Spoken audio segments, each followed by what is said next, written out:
In the 1920s, the average German thought things were going pretty well, all things considered. Inflation was high, but ironically that led to record employment as people spent every dollar they had instead of trying to save it, only to watch it dwindle away. Unions demanded living wages, and so for a while, wages rose about on par with inflation. What money people did save, they invested into the stock market, which was booming with all the increased spending. Eventually, it all came crashing down, as they say, gradually then suddenly. If all of this sounds familiar, it probably should. This podcast is for information and entertainment purposes only. Nothing on this podcast should be construed as financial advice. All views expressed on this podcast are solely the opinions of the host and/or any guests that we might have from time to time. Nothing on this podcast should be construed as a specific inducement to make a particular investment or to follow a particular investing strategy.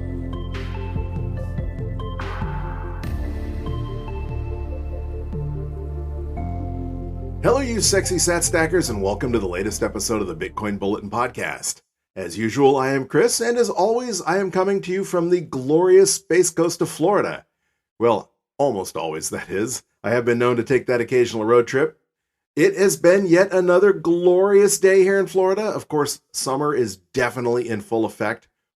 The springtime in Florida, which is basically the best time of the year, other than the fact that we get almost no rain because of the lower humidity, which makes it a little more pleasant, has officially come to an end. We've had afternoon thunder showers the last 2 days, which is cool because it means I can stop watering my plants because, we really only have a dry season for basically March or April, maybe the beginning of May, and then pretty much you can count on it to rain every afternoon. And that's if we don't have a hurricane coming, in which case you can count on it getting a lot of rain. But I digress. We have a lot to talk about in the Bitcoin world today. Before we get into all of that, of course, let's take our traditional look at the vital statistics. At the time of this recording, we are sitting at a block height of 843,638, and Bitcoin has popped almost $5,000, ringing in at a US dollar value of $66,060. That means that your US dollar will only purchase you 1,514 sats, so that's kind of a bummer. I mean, this is that mixed bag where it's good to see the value of your stock, the value of your stack, at least in fiat terms, go up. I mean, that makes all of us feel good, even if you are on a Bitcoin standard. And conversely, though, when you see the fact that we're only going to get 1,514 sats per dollar for our investment today, as opposed to the 1,700 sats per dollar we got just 2 weeks ago, that means that we're still early, but that means you need to stack as hard as you can because sats aren't going to stay this cheap forever. But of course, I'm getting a little off track. Carrying on with those vital statistics, the current block height puts us just 206,362 blocks away from the next minor reward halving. I know we just had it, but Bitcoin marches on, tick-tock, next block. Before you know it, this cycle too will have ended, and we'll be looking at the next 4-year halving cycle. Either way, it's looking like the next halving is going to occur in March of 2028. Of course, it's way too soon to tell. And hey, we haven't even had this cycle's bull run yet. So before we start dreaming about the next halving cycle, let's live this one. I don't even know why I brought that up. Bitcoin's current price gives it a market capitalization of $1.3 trillion. That's almost $100 billion more than last Wednesday, and just a hair under the market cap of silver, which I believe is currently 1.319 trillion or 1.32 trillion, depending on where you get that data and how they round that number. So still under the market cap of silver, but so close, and of course significantly under the market cap of gold, which rings in at a little over 14 trillion, which is how you definitely know we're early because, even if you don't believe that Bitcoin will be the global currency one day, even if you just believe that it's just an improvement on gold, that it's everything gold is, but better, more portable, more verifiable, more finite, absolutely finite, then its use case just as digital gold means we have almost 14x to go still. So, if that's your benchmark, we're still really early. Speaking of gold, for those of you who value wealth in gold, it will currently cost you 28 ounces of gold to purchase just one Bitcoin, a little bit more expensive in gold terms than just last week. And that's with gold nearing all-time record highs as well. Of course, even though the price of gold has been trending up as the economy has been trending down, inflation has been lingering, sticking around. Gold rallied from a price of like $1,800 an ounce to around $2,400 an ounce. While Bitcoin went from a low in the teens up to where we are now at 60 something thousand US dollars. So obviously gold is going to continue to trend to zero in Bitcoin terms like everything does. And it's only a matter of time. I've said over and over and over again that by the end of this year, before the beginning of 2025, we're going to be referring to gold and the amount of gold it takes to purchase just one Bitcoin in terms of pounds, not in terms of ounces. But either way, if you envision those shiny, round 1 ounce gold coins, those gold doubloons. Imagine taking 28 of those and dropping them into a pile. Tink, tink, tink, 28 times. And that'll just purchase you one single Bitcoin. And, looking back in a couple of months, that's going to seem like a bargain.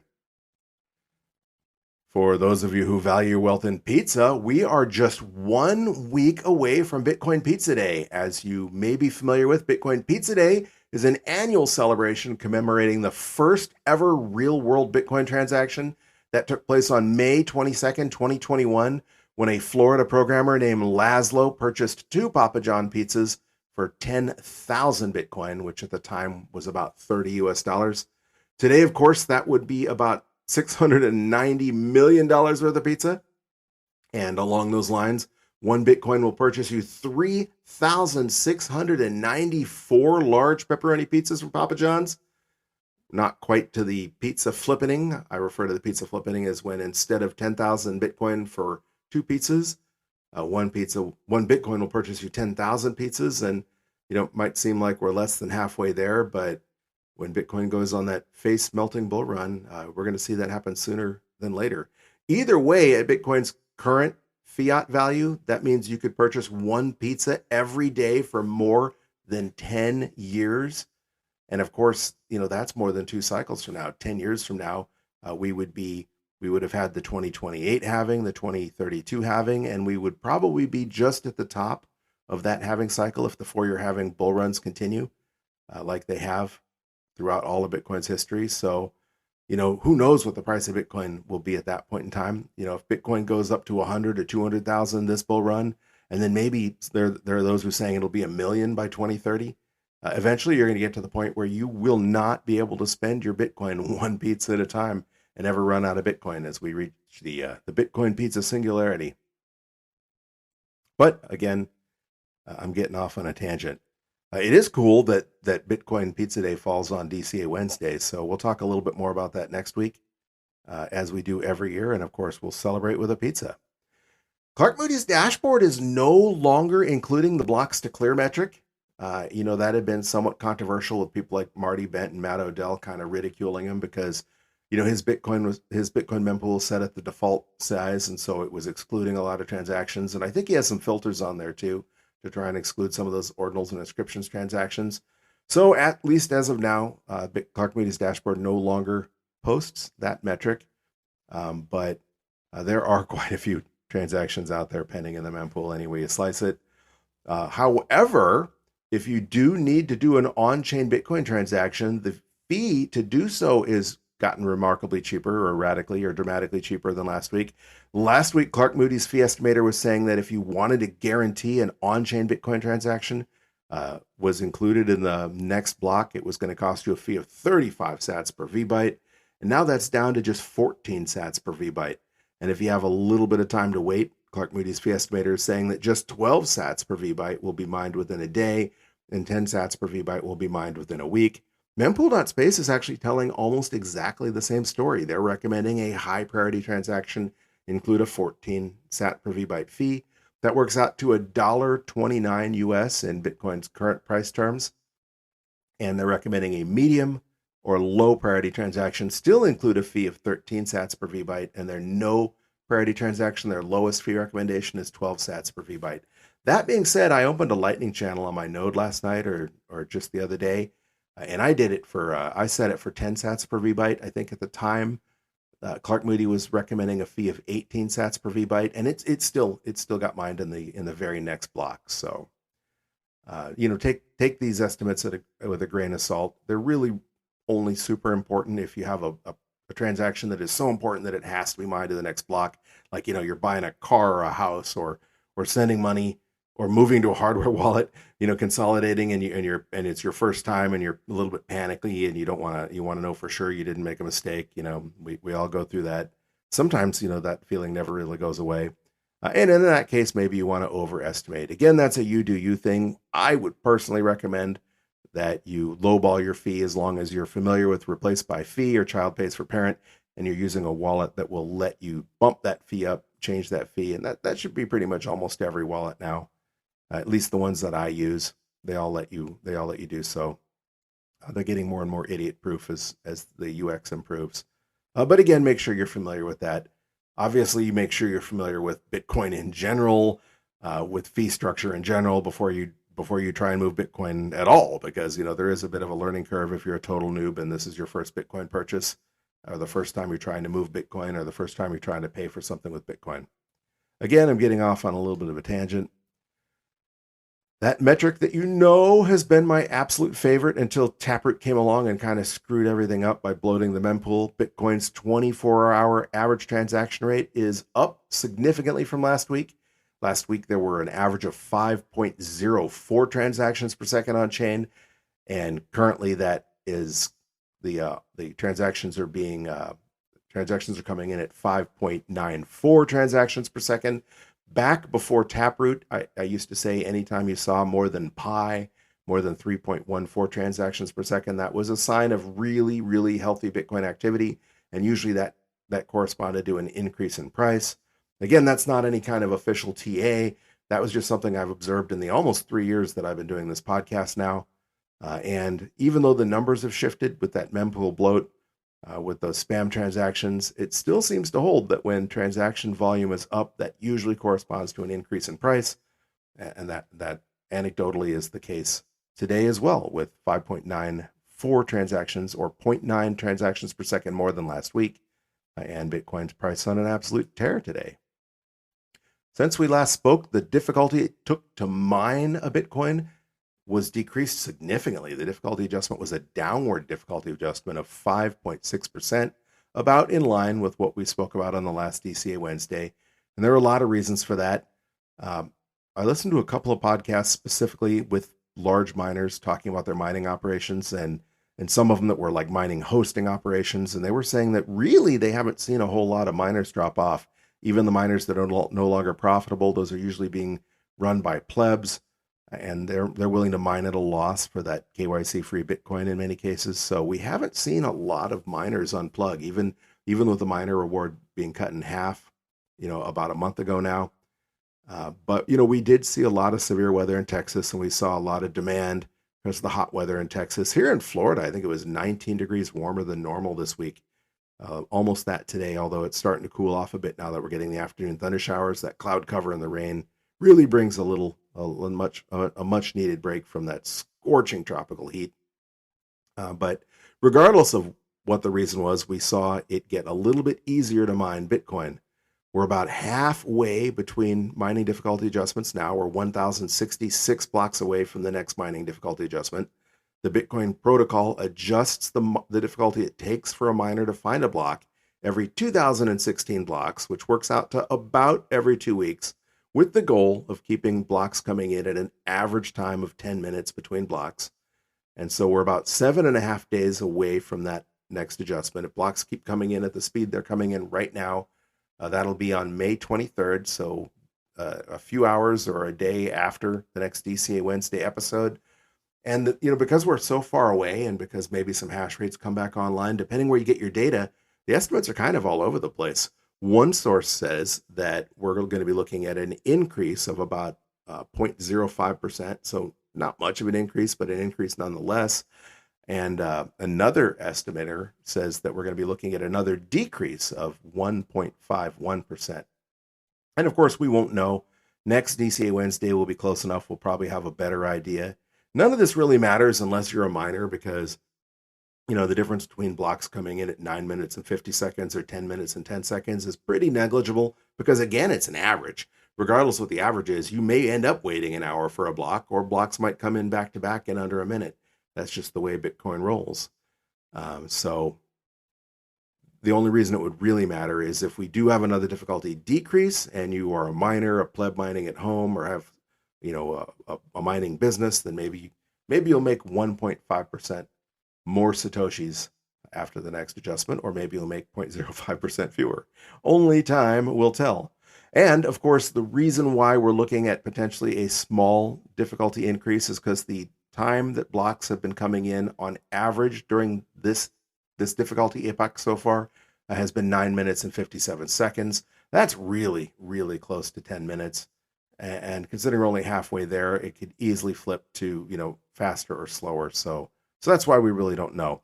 In fact, when I was looking at block times yesterday and the day before, they were coming in significantly faster, like 9 minutes and 40 seconds, I think is what I saw late last night.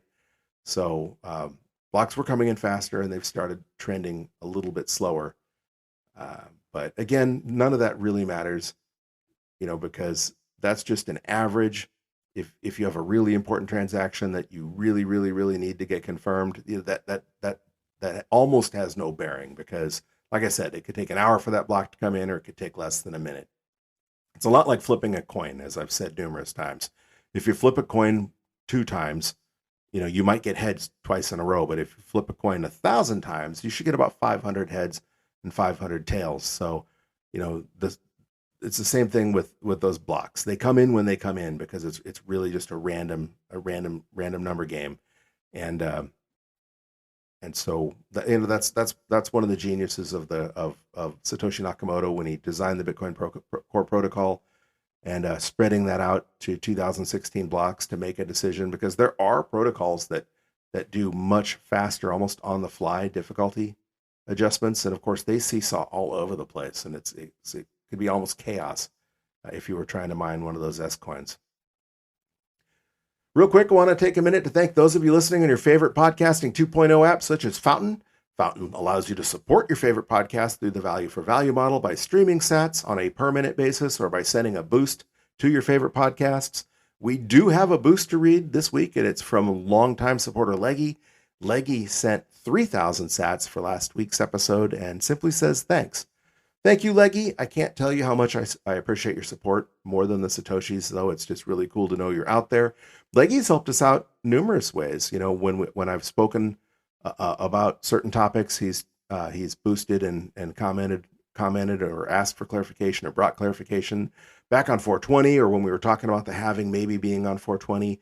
We were talking about the history of 420 in America, that 420 kind of symbolizes marijuana. He gave us a little bit of knowledge on what 420 means in Germany. And of course, he taught us how to say hello in Luxembourgish, which is Morian. So thank you, Leggy, for that boost. Thank you for your continued support. Speaking of our listeners, our geographic distribution of listeners once again has remained about the same, completely unchanged, at least as far as the top 10 countries by percentage goes. As usual, more than half of you are listening from the United States. So thank you to all my fellow Americans listening to this podcast tonight from right here in the good old US of A. I don't get a better breakdown of that. I have no idea where you are in the United States, whether you're here in Florida enjoying the heat and humidity, or whether you're in California or Iowa or Nebraska or New York City. It doesn't really tell me that. But wherever you are in the United States, hello, and thank you for listening. Number 2 remains Argentina. So again, hola amigos, muchas gracias to our friends in Argentina. Number 3 remains Germany. So it's nighttime right now. So guten Nacht. I hope I said that right. I remember back in German class, the difference between Nacht and Nacht, the inflection you put in that can either mean night or nudity, at least so I was told. So hello to our friends in Germany. Dankeschön, mein Freunde in Deutschland. Number 4 remains Luxembourg. So again, Dankeschön, mein Freunde in Luxembourg, or Morian to those of you who speak Luxembourgish. Number 5 remains Canada. So hello to you in in the country just to the north. Number 6 remains Spain, and thank you to those of you in Canada as well. Number 6 remains Spain. So hola amigos, muchas gracias to those of you listening in Spain. Number 7 remains Colombia. Hola, muchas gracias, amigos in Colombia. Number 8 remains Sweden. So, hey, to those of you in Sweden, thank you for listening. Number 9 remains the United Kingdom. So, hello. Thank you to those of you listening across the pond in the United Kingdom. And number 10 remains Venezuela. So, hola, muchas gracias, amigos in Venezuela. There are a lot more of you listening in countries that are just perched outside of the top 10. As I've mentioned repeatedly, Mexico is just barely under Venezuela, lurking down there at number 11. So regardless of where you're listening from, thank you for listening. And yeah, some of those countries, if you just got a friend or a family member to listen alongside with you, you might be able to bump your country into the top 10. Knock Venezuela, the United Kingdom, or Sweden out. They're all tightly clustered down there at 8, 9, and 10. So it'd be pretty easy, for example, for Mexico to move up into the top 10. But again, I digress. Thank you to all of you, regardless of where you're listening. It's really, really, really cool to know that we have such an international audience out there. Instead of just staring at this computer screen, I'm staring at stats that show that you're all over the place. And that's really, really flattering, as opposed to, a stat that might say I have a half a dozen listeners in Jacksonville, Florida, or whatever, here in Florida listening. And that would be cool too. And hello, if you are listening from Jacksonville, Florida. I do know some Bitcoiners up there, some plebs up there. I don't know if they listen or not, because when I'm active on Bitcoin Twitter, I usually don't mention this podcast, because I try not to be an influencer. I try not to be self-promoter. I like organic word of mouth. We don't do any kind of advertising. It's flattering that people find me, and it's flattering that if they find me because of you, or because of you helping feed the algorithm monster. And speaking of the algorithm monster, I do want to ask you to take the time to make sure you're helping feed that algorithm monster by following us on Twitter. On Twitter, we are at BTC Bulletin Pod, and a lot of people find us through Twitter because, I do talk about the podcast on the podcast Twitter feed. And so the more activity, the more interaction that at BTC Bulletin Pod gets, the more likely it is to show up in people's feeds, featured in the For You, not necessarily the Following column. And the more people we're hopefully able to turn onto this podcast, and hopefully Orange Pill. And along those lines, another great way you can help support the podcast is by making sure you have automatic downloads enabled if you're listening on Apple Podcast. And depending on what podcast platform you are listening, there are various ways that you can rate, or review the podcast. And if you do any of that, of course, that helps feed the algorithm monster as well. And that is one of the best ways you can help support the podcast. All right, on to the news. Of course, the news driving every market today was the release of the latest CPI numbers, the Consumer Price Index, and Yahoo Finance had the headline, "New inflation rating offers hope for Fed rate cut. Inflation pressures eased in April, but the progress was likely not enough to push the Federal Reserve to cut interest rates just yet. It is a step in the right direction," said Bank of America Securities U.S. economist Stephen Juneau, but is it enough for the Fed to get too excited about? Probably not yet. In April, the Consumer Price Index, on a core basis, which strips out food and energy prices, the things you don't need, rose 3.6% year over year, which was in line with expectations, and cooled from the 3.8% increase seen in March. Monthly core price increases clocked in at 0.3%, in line with expectations, and down from 0.4% in the prior 3 months. Okay, reminder. When they say inflation is cooling, that doesn't mean it's over or that things are getting cheaper. Everything you buy got more expensive last month. In fact, food and energy might have even gotten more expensive, but they don't bother to include that in core CPI. Because, why would you include the things that you absolutely have to survive? Everything you buy got more expensive, allegedly just at a slightly lower rate. And also, I want to remind you that these inflation numbers are obviously BS statistics in the first place.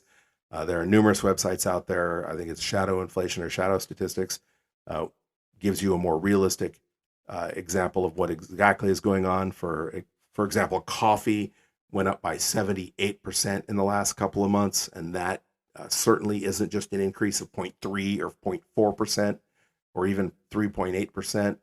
We all know inflation was significantly higher. The price of your groceries doubled over the last year, and doubling, last I checked, is not 3.8% year over year. However, this did have a positive, I guess would be the way to look at it, effect on markets in general. Yahoo Finance ran the headline, "Stocks set new records as inflation cools. The S&P 500 breached 5,300 for the first time, while the Dow marched towards the 40,000 level." The article goes on, U.S. stocks rallied on Wednesday with all three major indexes closing at record highs as a soft reading on consumer prices fueled hopes that the Federal Reserve could cut interest rates sooner than expected. The S&P 500 rose nearly 1.2%, closing at 5,308.18, above 5,300 for the first time ever. The Dow Jones Industrial Average jumped about 0.9%, or almost 350 points, creeping closer towards the 40,000 level. And the tech-heavy NASDAQ Composite climbed about 1.4%, notching its second record close in as many days. Because free money obviously is good for corporations, good for malinvestment. Pump those stocks, right? I've always thought it's just incredibly amusing that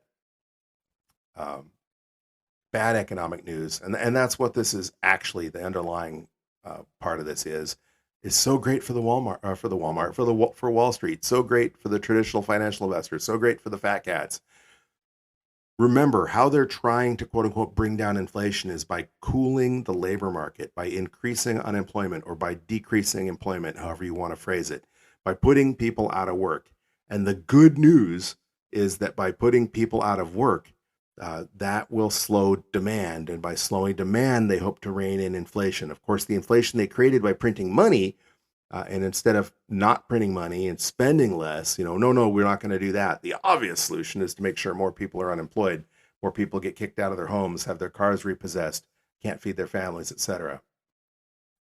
Of course, following the broader trend, the price of Bitcoin rebounded dramatically today, jumping more than 7.5%, starting out around $61,000 late last night to as high as $66,480 a little earlier, to, of course, where we are right now, just above 66,000, holding in that general range. All of this has absolutely nothing to do with Bitcoin, except maybe as a gauge of the general state of exuberance. Along those lines, Roaring Kitty of the infamous GameStop short squeeze, a couple years ago, apparently emerged from a 3-year Twitter slumber, posting a meme that is being credited with driving the price of the meme stock AMC and GameStop absolutely through the roof, doubling the price of both stocks, I believe, even before today's record-setting day for the stock market. And while that doesn't directly relate to Bitcoin, again, it does show that there are still large numbers of people out there who feel left out and are desperately trying to do everything they can to make a little money or to preserve a little bit of their wealth. And they haven't obviously discovered Bitcoin yet. Ultimately, some of them will discover Bitcoin, and that there's an unstoppable escape hatch waiting for them. And when they do, that will be world-changing for them. And of course, it will help all of us, because what's good for one Bitcoiner is good for every Bitcoiner. It also reminds us a little bit of that exuberance of Weimar Germany, when, I spoke about that in the intro, when things were really getting ready to absolutely collapse in Weimar Germany. Everyone thought they were getting rich. They knew that they had really bad inflation, but there was almost no unemployment because everyone was spending their money, which means the shops and the factories were at max capacity. And everybody was investing what little money they did have in the stock market because the stocks were going through the roof. Everybody thought that they were going to be filthy rich, that they were all just days away from retiring millionaires. And of course, the rest is history. We know how that worked out. And I'm just seeing a lot of similarities between the end days before the suddenly part of the gradually, then suddenly the collapse of Weimar Germany, and what we're seeing all over the world right now, and especially here in the United States. As I mentioned, of course, the inflation statistics are already heavily manipulated to give us as rosy of an outlook as possible. Remember, it was Mark Twain who said there are 3 types of lies: damn lies, and statistics. And I firmly believe that government statistics are the 3rd highest level of evil when it comes to lies. And so even so, it wasn't all good news. The inflation statistics and the stock market pumping It wasn't all rose-colored glasses today. Fox Business, for example, reported yesterday, wholesale inflation unexpectedly jumps again to highest level in a year. Inflation at the wholesale level rose much more than expected in April, the latest sign that price pressures within the economy remain elevated and difficult to tame. The Labor Department said Tuesday that its producer price index, which measures inflation at the wholesale level before it reaches consumers, rose 0.5% in April from the previous month. On an annual basis, prices remain up 2.2%, the highest level since April of 2023. Also, I want to point out that the PPI was expected to rise by 0.3%. So they were forecasting a rise in PPI. It rose faster than it expected. And folks, that's a leading indicator. Producer prices, when they go up, that means inflation is coming. When it becomes more expensive to make the things you buy, obviously those prices are going to get passed along through the supply chain, whether it's a wholesaler passing it on to a distributor or the distributor passing it along to the store where you ultimately end up buying that product. Eventually those prices they rise. And when they reach the end point where the goods are being sold directly to the consumer and the stores have to charge more because it's costing them more for those products, we have inflation. We have consumer inflation that affects you directly. Again, I've said multiple times that this reminds me a lot of the 1970s, not just of Weimar Germany. In the 1970s, they had declared victory. They did the happy dance thinking that they had gotten inflation under control, only to see it spike again. And inflation lasted a decade then. And we had a very similar leader in office. There's news out there that Jimmy Carter, President Carter, who is in hospice right now, is maybe approaching the last few days. And I didn't like Jimmy Carter. I thought he was not. I didn't think he was a bad person. I thought he was a good president. He was a genuinely nice guy. I mean, in his personal life, he's done so much to help people. Even in his 90s, he's out there swinging a hammer and building homes for Habitats for Humanity. Just a generally nice guy, but just incompetent. And he was an MMTer, and I think he was also way over his skis and over his head. I mean, he was a peanut farmer from Georgia who became president of the United States. And so for whatever reason, he kind of went down in history as one of the worst presidents we've ever had until now. And I think Joe Biden is well on his way to taking that mantle from Jimmy Carter, especially if it really goes to hell in a handbasket and we see a 1970s style repeat where inflation, when they start to brag that it's under control, skyrockets. Of course, we have war in the Middle East, which is exactly what we had in the 1970s. We had conflicts springing up all over the world because the United States was viewed as weak. We had the hostages in Iran and that debacle where we had tried to do the failed hostage rescue, and nothing seemed to go right. The military was demoralized. We had just come out of the Vietnam War. We were ending the Vietnam War, and the military was not at its best morale-wise or equipment-wise, and we're kind of seeing that as well.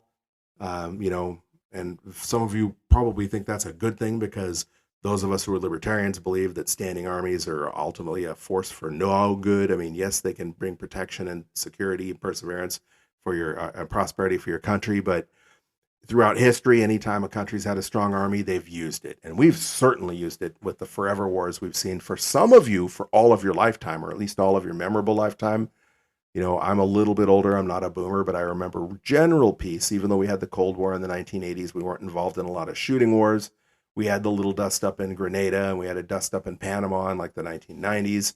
And then, of course, we had Gulf War I, and we had Gulf War II, and in Afghanistan, and all that spooled up around the turn of the millennium. And I'm getting way off on a tangent here, and this has not much to do with Bitcoin, but it does in a way, because remember, it is fiat money that has allowed all of this to happen, because the other thing that happened in the 70s was when Nixon closed the gold window and we officially abandoned the gold standard.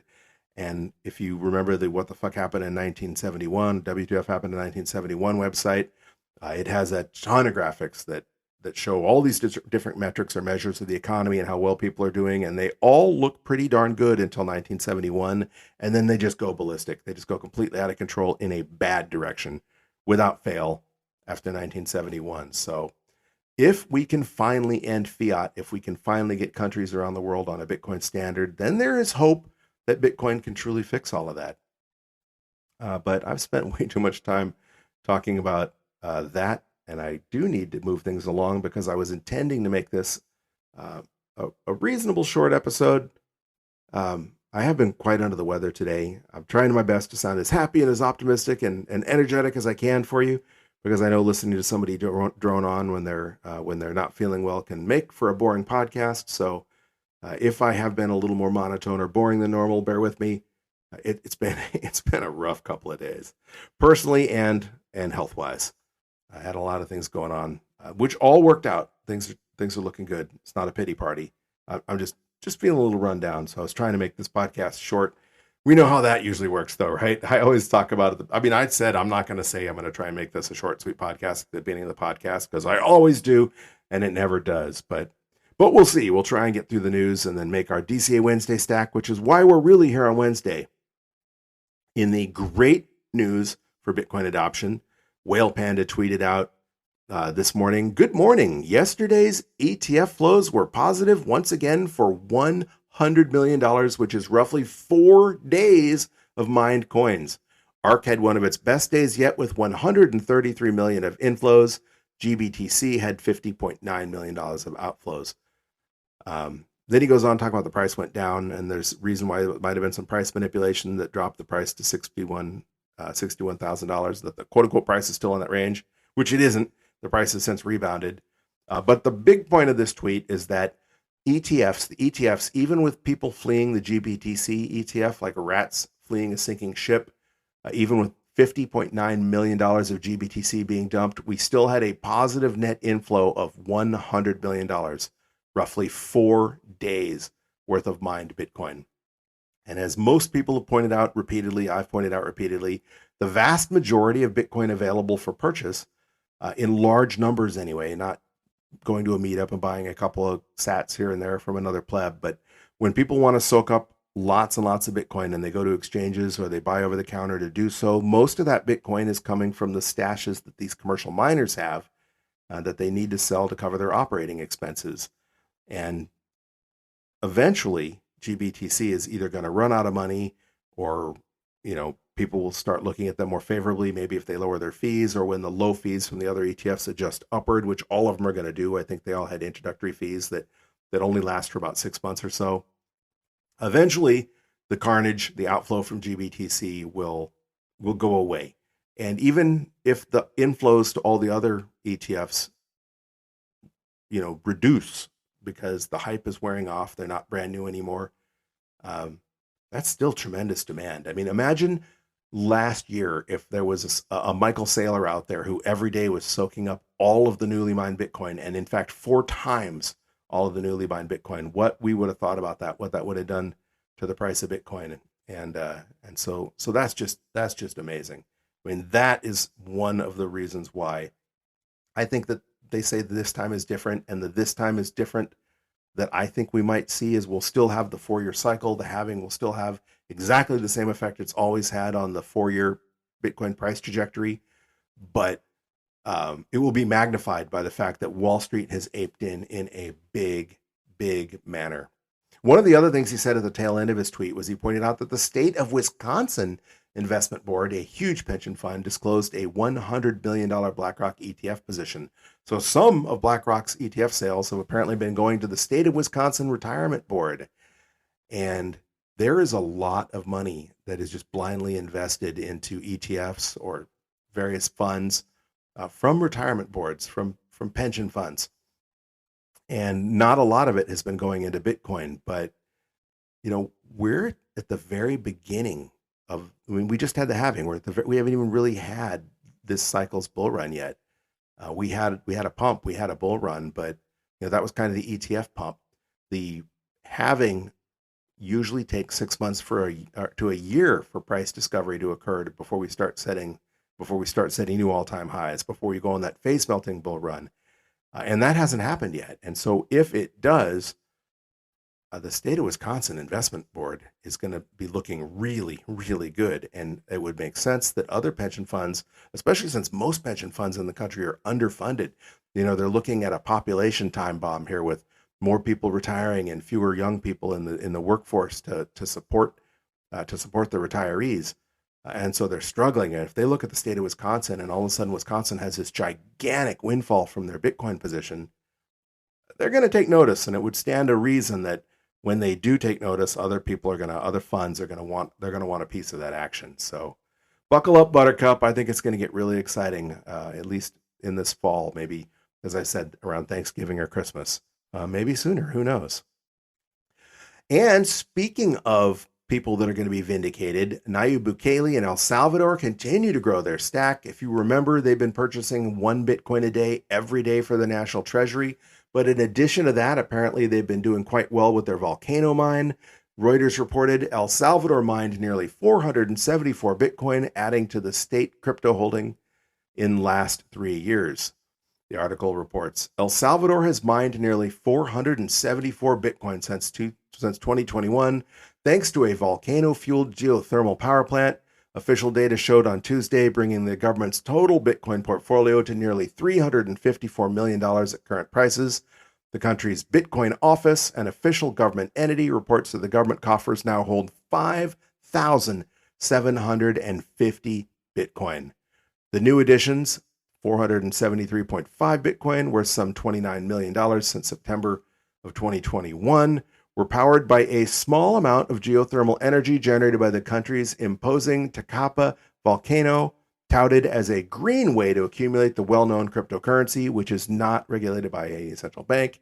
The administration of Bitcoin enthusiast President Nayib Bukele, who earlier this year was reelected to a second term, has installed 300 what they call processors to mine Bitcoins from the volcano. So that is really cool. And maybe 473 Bitcoin doesn't seem like a lot for a country, although, mind you, it's a small country. They're only getting started. They started mining in 2021 with just one. I remember the video they put out. There was just one shipping container with some Antminer. I think there were S9s that was just plunked down on the side of this volcano, and the geothermal power plant wasn't even fully online yet. So it makes sense that they're just getting started, especially when they start seeing they're already starting to see a tremendous return. They're definitely seriously in the green on their Bitcoin investment. It says of the 102 megawatts produced by the state-owned power plant, only 1.5 megawatts are devoted to cryptocurrency mining. So to all the FUDsters out there that say they should be using this electricity to improve the lives of their people, they're using basically 1% or less of the power from just this one power plant to mine Bitcoin. And if you've looked at the tweets and the reports and the videos coming out of El Salvador, if you've spoken to anyone from El Salvador, or if you've been to El Salvador, that country has just grown leaps and bounds. Seems like every day a new library, a new hospital, a new bridge, a new highway, new clean drinking water facility, or an overhaul of a drinking water facility is being put in, and most of that is being funded by the tourism that has been booming because of of El Salvador's Bitcoin legal tender laws, and by the profits that they're making on the Bitcoin, and probably because their much mocked, much aligned volcano bonds are going to start to be taken much more seriously, that they'll have additional sources, additional streams of income from that as well. Remember, this was El Salvador's first halving. This will be their first full cycle. This will be the cycle that vindicates their strategy in a way that will be impossible to ignore. If Bitcoin 2x's, 5x's, 10x's, 20x's from now, that's going to be impossible for other countries to ignore. Will other countries follow? It's impossible to say, but they're sure as hell going to notice. And it would seem reasonable to believe, if they look at what El Salvador did, there are going to be at least one or two other countries out there that say, I want to do that for my country. I want to do that for my people as well. In another sign that we're winning, you probably recall that Vanguard, when the ETFs, the Bitcoin ETFs were approved, announced that they were going to block their customers from purchasing any of the Bitcoin ETFs. And to this day, you still can't purchase any of the Bitcoin ETFs on Vanguard if you're a Vanguard customer. I did see a lot of people announce that they were renouncing Vanguard, that they were closing their Vanguard accounts and transferring them to Fidelity or other investment advisors that would allow them to purchase the ETFs. For those of you who don't know, the Vanguard Group, simply referred to as Vanguard, is an American investment advisor based in Pennsylvania. I guess they got their starts in Colorado. I thought that's where their headquarters were. They have about $7.7 trillion in global assets under management. and they are the largest provider of mutual funds and the second largest provider of exchange traded funds in the world behind BlackRock. So if they were to open up their customers to be able to purchase ETFs, being the second largest provider with $7.7 trillion in assets under management, could result in an additional flood of investment into those Bitcoin ETFs, which of course, is good for Bitcoin price if nothing else. But I'm getting off track here. Getting back to the fact that Vanguard was prohibiting you from purchasing the Bitcoin ETFs. Well, news broke yesterday. Vanguard names BlackRock veteran as CEO. According to the Wall Street Journal, Vanguard Group is preparing to name a former BlackRock executive as its next leader, putting an outsider in charge of the asset manager for the first time in its roughly 50-year history. Salim Ramji, who led BlackRock's exchange-traded funds and index investing unit until early this year, is expected to be named Vanguard's CEO soon, people familiar with the matter said.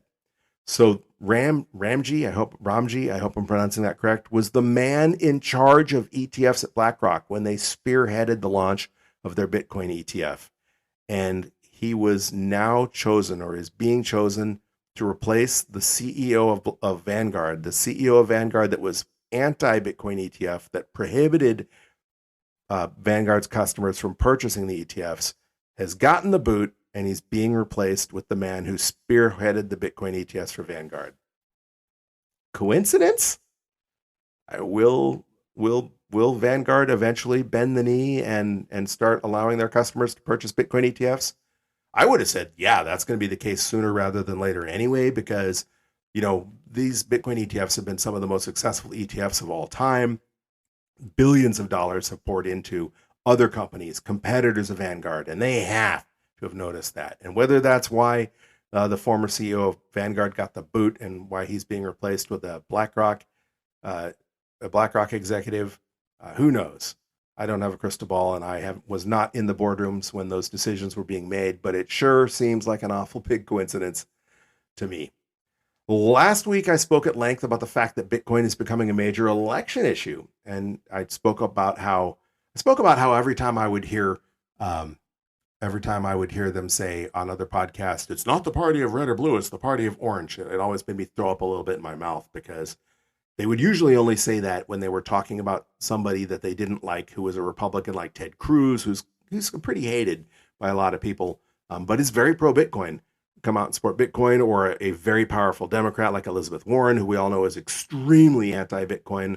It seemed like it was cope. This isn't about red or blue, this is about orange. And it's like, well, red and blue sure seem to be making it about red and blue. And of course, this was added to yesterday when Carrie Lake, who is she's a MAGA Republican from Arizona who's running for Senate in Arizona, outlined her stand on Twitter. And of course, she uses crypto generically, as most politicians do. And I don't know if they just don't get it. I think some of them probably get it. But, originally we referred to Bitcoin as crypto. Back when there was only Bitcoin, we called it a cryptocurrency. And Bitcoin is a cryptocurrency. I know now we say it's Bitcoin, not crypto, but politicians call it crypto, but we all know what they're talking about. Carrie Lake tweeted out yesterday, crypto is one of Arizona's fastest growing economic sectors. As cryptocurrency investing becomes more mainstream and faces increasing regulatory pressure, it is essential that the people you elect stand up for this critical, rapidly expanding industry. So the battle lines are being drawn. Whether you want to call it the party of red, the party of blue, or the party of orange, it is increasingly obvious that it's not only becoming, but Bitcoin has in fact become a predominant election issue. We're only 6 months away, less than 6 months away from the election in November in the United States, when we'll be both electing a president and re-electing every member of the House of Representatives. Because remember, every member of the House of Representatives in the United States is elected every 2 years. So every single representative is up for re-election, and a significant chunk of the Senate is up for re-election. And Carrie Lake is on the Republican side running for one of those Senate seats and choosing to make, at least as she says, crypto one of her chief campaign issues. Finally, one of the last signs that I want to talk about today, another sign that we're winning. I was at Walmart on Monday, and Walmart has a money services section. They got a little Western Union. I think they're trying to pretty much squeeze Western Union out and handle it all themselves. I think they have their Walmart transfer, whatever they call it. But as I was walking by, there was this sandwich board sitting right out front of the little office, and it says Western Union, money transfer, bill pay. Transfer fee starting at $3.50. Collect at any Western Union in the United States and Puerto Rico.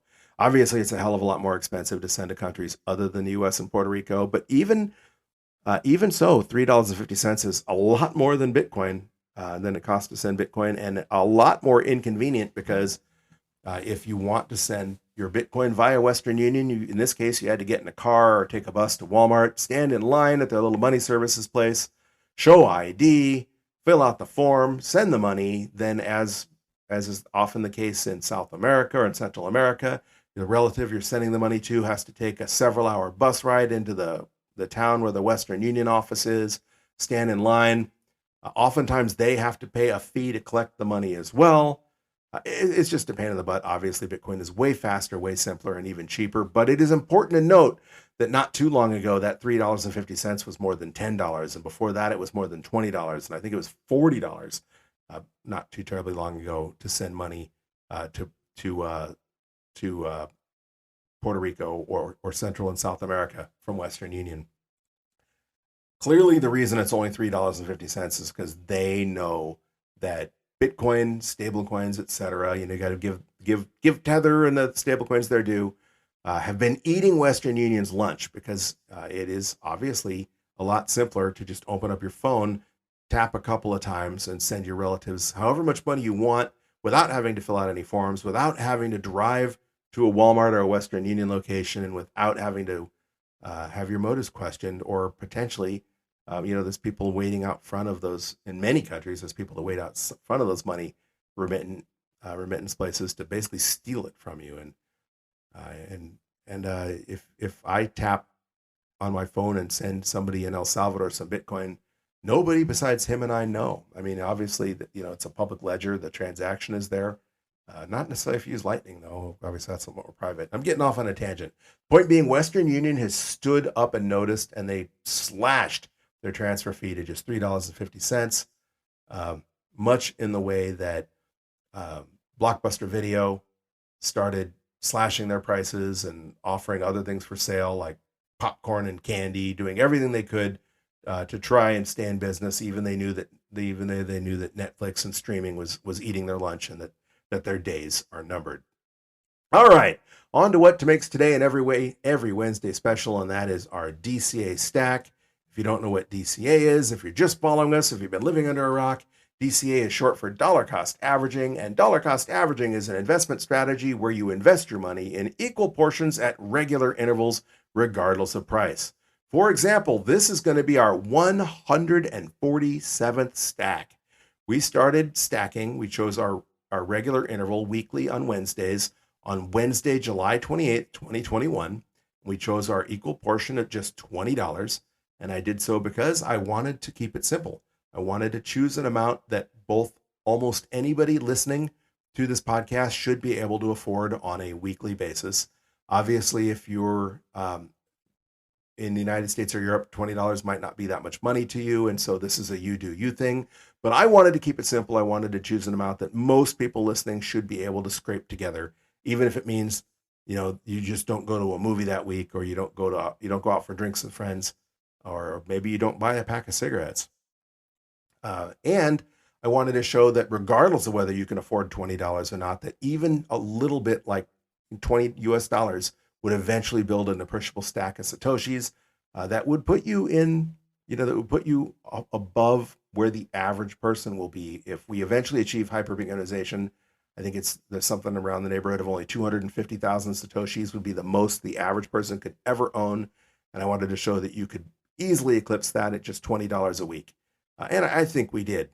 So far we've stacked 146 times. We've converted $2,920 into a stack of 9,310,589 Satoshis, obviously dramatically more than the 250,000 or so that the average person will one day hope to be able to achieve just to be part of the new economy.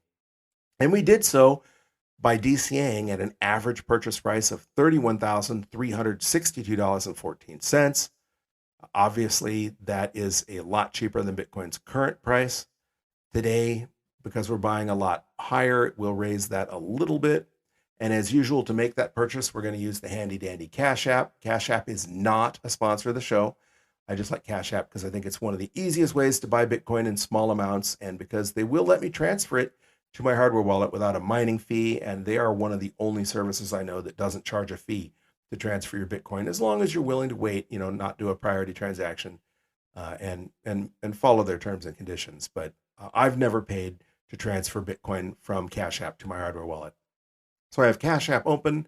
I already have $20 on there because I had a purchase order set to buy if Bitcoin dipped, and of course it didn't. I didn't know whether CPI was gonna beat expectations or scare the snot out of everybody and crash the price of everything. So just for fun, before I went to bed, I put in a limit order, which is something you could do on Cash App. It didn't fill, and I've canceled it, so I definitely have the money to make today's stack. So I'm tapping Bitcoin, entering $20, tapping confirm, and boom, just like that, we purchased another 29,569 sats. That's a little saddening because, it was less than 30,000 sats. Last week we bought 31,000 sats, almost 32. The week before that we bought 33,755 sats. And so as the price of Bitcoin goes up, you're going to get less and less Bitcoin for that US dollar. But we're still early. We're still getting 29,000 sats for just 20 US dollars when Bitcoin hits $1 million, that'll be dollar sat parity. You'll only get 1 sat per dollar. So I'm sorry, that'll be dollar penny parity. You'll only get 100 sats per dollar. So we're definitely early. That brings our total stack up to 9,340,158 sats, getting ever closer to my unofficial stacking goal for this podcast at 10 million sats, slowing it down a little bit. Hopefully we have a few more months before the price really goes on that face melting tear and we can get to 10,000 sats before that happens, because when Bitcoin's 100,000 or 200,000 a coin, it's going to take a lot longer to reach that stacking goal. Today's purchase increased our average cost basis by $114.82. So our average purchase price is now $31,476.98. Still not too shabby considering we just purchased at $66,116. And if Bitcoin goes to the moon one day, well, heck, if Bitcoin only hits 100,000, and I don't think there's anyone out there calling for Bitcoin to hit, to not break 100,000 this cycle. But if it hits 100,000, that stack of Satoshis will be worth $9,340.15, which would be a heck of a return on just $2,940. And if Bitcoin hits 1 million one day, and there's plenty of people saying that Bitcoin will hit 1 million by 2030. I firmly believe it'll hit there at least in the next, not this cycle, but the cycle after that, or maybe 2 cycles after that, within the next 2 cycles for sure, certainly within 10 years. Again, nobody has a crystal ball, but it just seems a no-brainer with the rate that we've seen adoption and with the way the Bitcoin price just explodes in value with the reduction in supply every 4 years of the halving.